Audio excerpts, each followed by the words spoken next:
Talk. I'm Michelle Riggins. And I'm Bruce Craig. And today, Bruce, I have a question. What do you think about what's going on today with teachers having handguns in the classroom? I think it's an awful idea. I see no reason for teachers to have guns in the classroom. And what reason is there? What kind of chaos are they trying to prevent? I think it's a horrible idea. What do you think? I agree with you. One of the things I don't understand about it is the teachers having guns in the classroom, but if we can stop guns from entering in the building, period, I think that would be a better solution than to having teachers and then kids and everybody shooting everybody. What is that going to solve? Not going to solve anything. Of course, our president has said that we would all be safer if bullets were coming from both sides. And I understand that rationale. However, there should be a limit when it comes to our children in the classroom. Absolutely. We go to the classroom to learn, and the teachers are there to teach. And I don't know if I totally feel comfortable with any teachers that are armed, because I don't know what they really think, feel, and believe in their use of guns. I think it's a horrible idea. And like you said earlier, they should concentrate on stopping the guns from entering the classroom in the first place. We can stop them from entering an airplane. Absolutely. So why can't we stop them from entering with a gun to a classroom? Correct.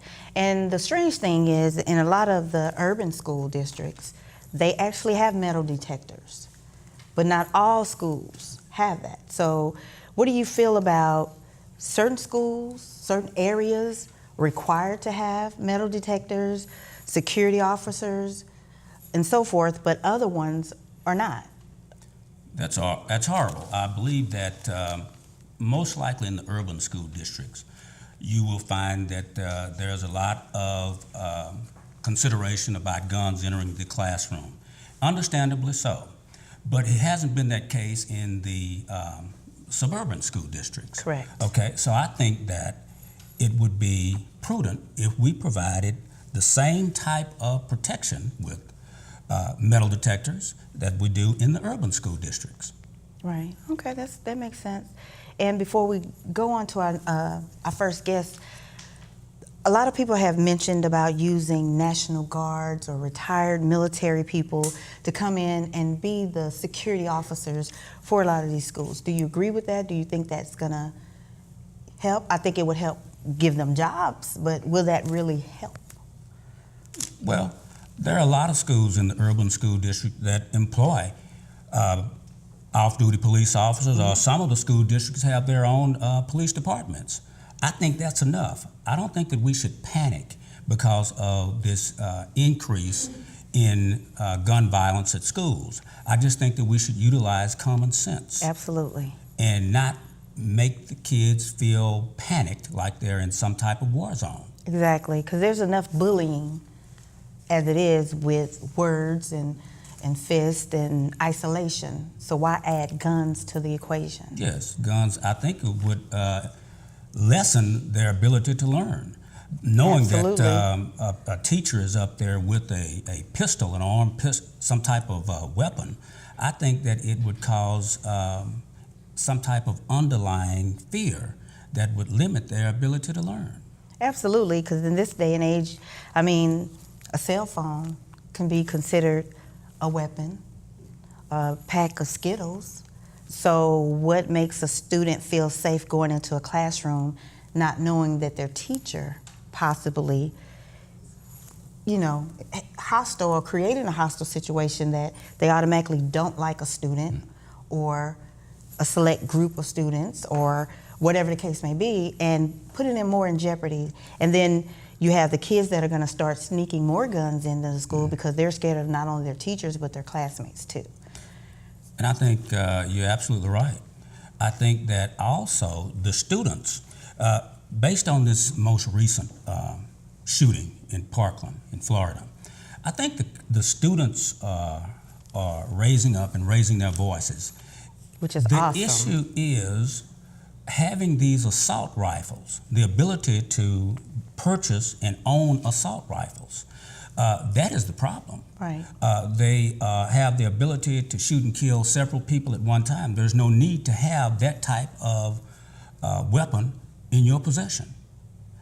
We want to make sure that the Constitution is lived up to.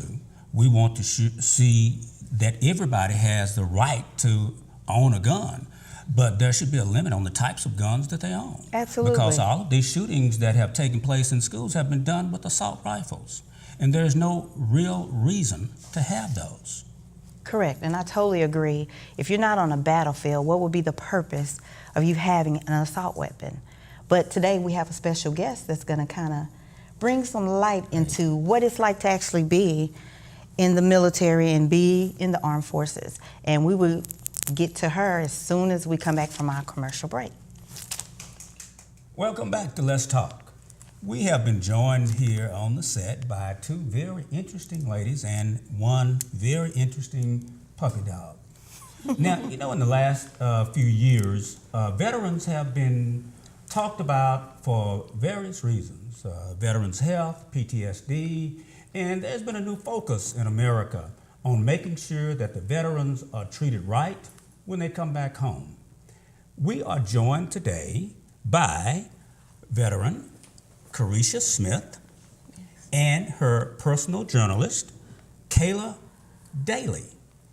Welcome, ladies. Thank you. Thanks for having us. More than welcome. And I see that you brought a cute little guest with you. Introduce us to your lovely friend. Yes, Chloe is my service dog, and she helps me with my issues that I have with I have PTSD, and she is awesome. The doctors told me a while back to check into a service dog, and I was thinking, no, I'm not blind. I'm not an amputee. I knew I had issues, but Chloe is such a joy. She is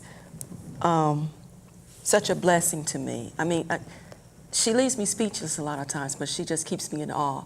When I sleep at night and I have my nightmares and I'm afraid of the dark, Chloe is right there for me, making sure everything is going well, because I'm sleeping with the lights on, I'm having my nightmares and my flashbacks, and so on and so forth. When were you diagnosed with PTSD? I was properly diagnosed with PTSD. This is a funny story. Prior to me being properly diagnosed with PTSD, the VA doctors diagnosed me with a histrionic personality disorder, which means you're dramatic and you make things up. Wow. I told them about what happened to me, which was the Marines were in Beirut back in October of 1983. And the terrorists put explosives on the truck and drove the truck into a building. It killed 239 Marines. And the morticians were overwhelmed, and I was put on orders to go and work in the Frankfurt mortuary to type up the death certificates for those Marines that were blown up in Beirut. And after I left that stint, it was like for 17 days. It was horrific for me, seeing men's body parts in bags, men blown beyond recognition. You couldn't recognize a white man from a black man. They had letters on them where they written letters home, praying and hoping they would go back home safely, which they did not. Blood-soaked money. Many of the men were alive when they were burning because their mouths were open. About 95% of the bodies had to have that powdery, I don't know what you call it, but it was a powder that they shook on the bodies because you couldn't embalm the bodies. It was just nothing but frames there, burnt frame to be exact. And the stench of the burnt flesh, I mean, it's just like me seeing it yesterday. It was horrific for me. Sorry, is that how you were diagnosed based upon that situation? Based on that, after that 17 days that I was there, I was suicidal. And I was rushed to Landstuhl Hospital over in Germany. After that, I was discharged, honorably discharged, and I came here to the Dallas-Fort Worth area. And I went to the Dallas VA hospital. And my benefits were denied, of course. I didn't know how to appeal for my benefits. And at one time, I can't remember exactly when, but I was in a Dallas VA hospital as a psychiatric patient with other psychiatric patients. And we were having a discussion, and I told them how I was diagnosed by the VA doctors with a histrionic personality disorder. And they said that they were in Vietnam, and it appeared to them that I was shell-shocked and not a histrionic personality disorder. And of course, I asked them, what do you mean about shell shock? And they told me it was PTSD. So it's a sad day in America to go and serve your country. At the time, I did 3 years active and also 12 years in the Army Reserve, to come back and be properly diagnosed by a psychiatric patient while I was a psychiatric patient. And that says something about the VA doctors and their quality of service to us veterans, and particularly the women. Wow. So in hindsight, you mentioned women Yes. basically experiencing probably, if not equal, even more traumatic things while being in the military. On top Yes. of, you have the discrimination of women. Yes. They don't like to necessarily say that anymore, but it's still there. It's there. It's a male-dominant field. Yes, it is. And I can only imagine what many of you have dealt with and are dealing with. And you're Yes. right, it's a disgrace to come to your country that you fought for Yes. and your colleagues have died for, Yes. to be ignored. Yes, absolutely. And we definitely sincerely need to do something about that and make a Yes. change. And before we get into that, I know you have Mm-hmm. something cooking up that's gonna gear us to that. Yes. I'm kind of interested in how you even got in the military. I'm originally from Cleveland, Ohio. My parents divorced. My mother went to Hope, Arkansas. And from there, we went to Los Angeles, California. And I was watching television, and I kept seeing my favorite theme song, Be All That You Can Be. And I'm thinking, wonder if I should join the Army. Because I actually went to school to become a doctor. And I went to Cal State Northridge for 1 year, and I told my mom I wanted to join the Army. And within about a week, I think it was about a week or so, the recruiter came to our home, and my mom signed the paperwork. And at 18 years old, I joined the Army. Wow, baby. Yes, Wow. absolutely. Well, we're definitely glad that you made it through. Thank you so And I much. know it was a journey. Yes. And I'm really proud that you are stepping up and stepping out Yes, in ma'am. helping other people, Yes, particularly the women. particularly the women, Yes. get through some of the hurdles, and hopefully, we can knock down some of those barriers, Yes, for all that absolutely. serve. Yes, ma'am. And one of the things in a conversation that you and I had that kind of struck me is that you kind of mentioned how oftentimes in conversations or treatment of veterans, how when you're trying to seek help, that you're basically told, we sympathize with you, Yes. but there's nothing we can do. Do you sometimes get a sense of it's not that we can't do it, but we don't want to do it? How do you kind of feel about when you get those rejections after knowing what you've contributed and to be told that I sympathize with you? Because surely that couldn't be enough. Absolutely. And what I would like to say on that is, many times when we veterans, particularly the women, reach out and ask for help, like with our local, state, and federal government, this is what we always get from America. We love the veterans. We support the veterans. And when you're asking for help, serious help, you cannot get it except those two statements. I appreciate those statements, but what I can say is that I want America to understand a parade, an ad in the paper, a commercial, and a magazine cover is not helping the veterans. If you're going to do something of that magnitude and spend an enormous amount of money, go and help our homeless veteran women. Go and help the veteran women who are single parents. Go and help the veteran women who have PTSD, or people like women such as myself having PTSD and then caring for an elderly parent or a family member. It is horrific in the things that we go through, and yet America tells us time and time again, we love the veterans. Wow. That is quite a story. Now, you're here with a lady sitting next to you. Can Yes. you explain your relationship with her, Kayla Daly? Yes, Kayla, who I met online, I call her our freestyle journalist because she reports what the news won't. And that's why I contacted her and called her and asked her to give us her professional writing skills to present to you our stories in the raw, where we don't need a script because we're living it daily. And that's why I contacted Miss Kayla J. Daly. That's awesome. So, Miss Daly, you're a writer.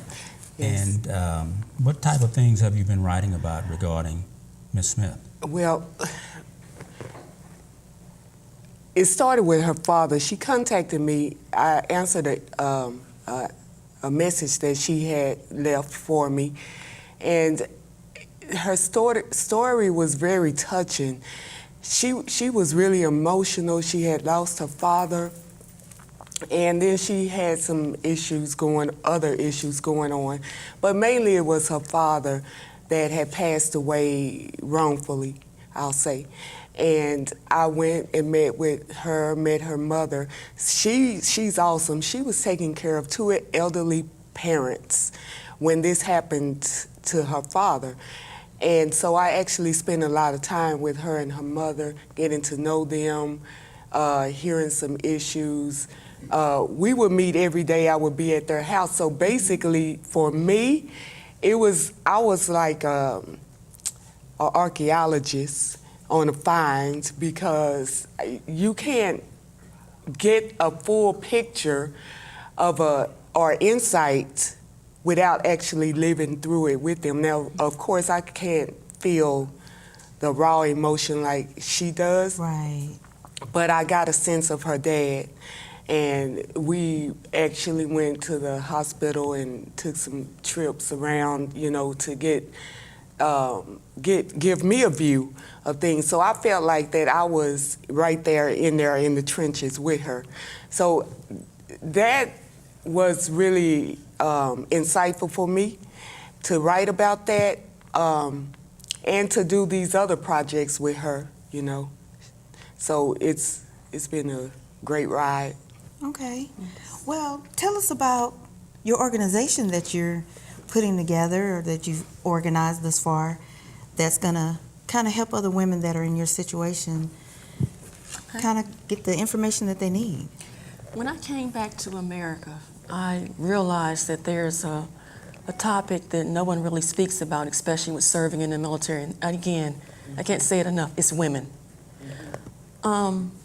Every Armed Forces Day, Flag Day, Veterans Day, Memorial Day, they're talking about the men.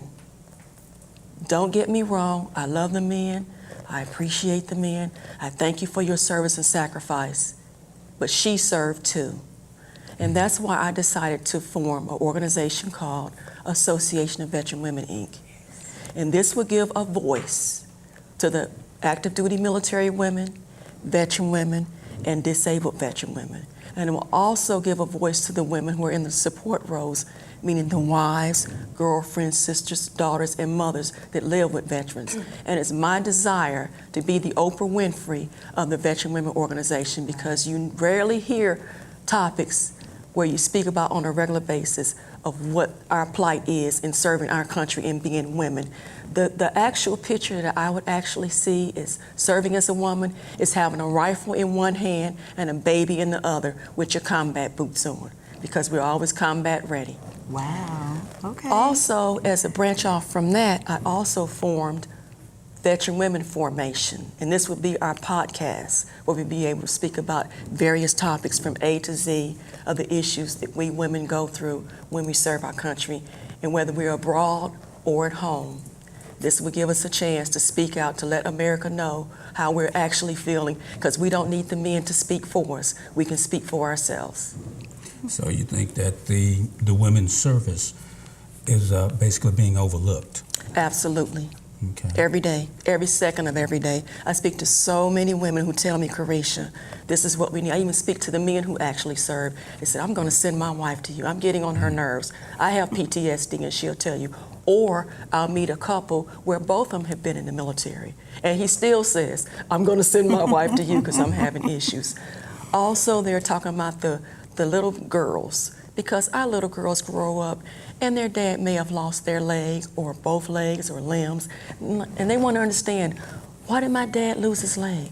I don't understand why. So this is a segment where we would like to take the little girls and the teens and the tweens to go and speak to them without their moms and dads to find out what's really going on, because these children are hurting. And the women are doing the best that they can in raising these children. Some of them are single parents, but we want to let them know that we love you and we're there for you. Okay. So how could someone reach you or reach do you have a website, social media page? Yes. Okay. Yes. Go ahead Our and give it to website- us. We need it. I'm sorry. Our website for Veteran Women Formation is veteranwomenformation.org. Our telephone number is 817-461-5116. And our email address is A for association, O for of, V for veteran, W for women, INC at AOL.com. Thank you, ladies, so much for bringing your information and bringing light to such a dark situation, especially with absolutely. women in the Yes. military. And we look forward to talking with you some more going forward. And because I know ma'am. you have tons of information that needs to Yes. get out there. So Yes, this can't be a absolutely. one-stop No. shop. And we really appreciate you guys for coming. And ma'am. you too, Miss Chloe. Say thank you, Chloe. You want to say thank you? What do you want to tell America? You want to tell America hello? You want to give them a kissy face? Oh, America, Chloe loves you. Thank you all. Thank you again. Welcome back to Let's Talk. And Michelle, we've had a great time today. Absolutely. A lot of interesting and a lot of information. I learned stuff. I love to learn. Absolutely. That veteran situation, I think it's something that'll be with us for a long time. There's a lot of things they need to get worked out, and especially if the women feel like they're being overlooked, then something needs to be done about that. Absolutely. We've had a good time here at the study in Irving, Texas. Absolutely. And I understand, Michelle, that you have a special venture that you're working on. I do. And what I want to do, I have a desire to own my own boutique. Okay. And so I want to do it online, but I'm having a little trouble of finding like vendors that have quality products. And I'm targeting women of all phases, all sizes, and just where they emphasize themselves, their natural beauty. And so basically that's where I'm at the baby stages of it, Okay. but that is where I'm going. Okay. What do you need to make it happen? Clothes, jewelry, whatever. I'm a girly girl, so I like all of that stuff. So Okay. anybody out there that has information on, the best quality of clothing or whatnot, please hit us up. Let me know. I really want to get this popped off. I have, started, but I really want to get started. Okay. Fantastic. Yeah, and stay tuned and be on the lookout. We're doing amazing things here. But if you need to get in touch with us, please reach out to idproductiontv@gmail.com. If you're a vendor or if you want to be a sponsor, please hit us up. We'll welcome whatever it is you have to offer us. And we look forward to presenting more stories of interest, of things that affect our community and the things that we need to be aware of that mainstream media isn't telling us or giving us. And again, I enjoyed the segment. I enjoyed co-hosting with you today. It's been an absolute pleasure. Well, I appreciate it. And again, thank you all for coming, and we look forward to seeing you again.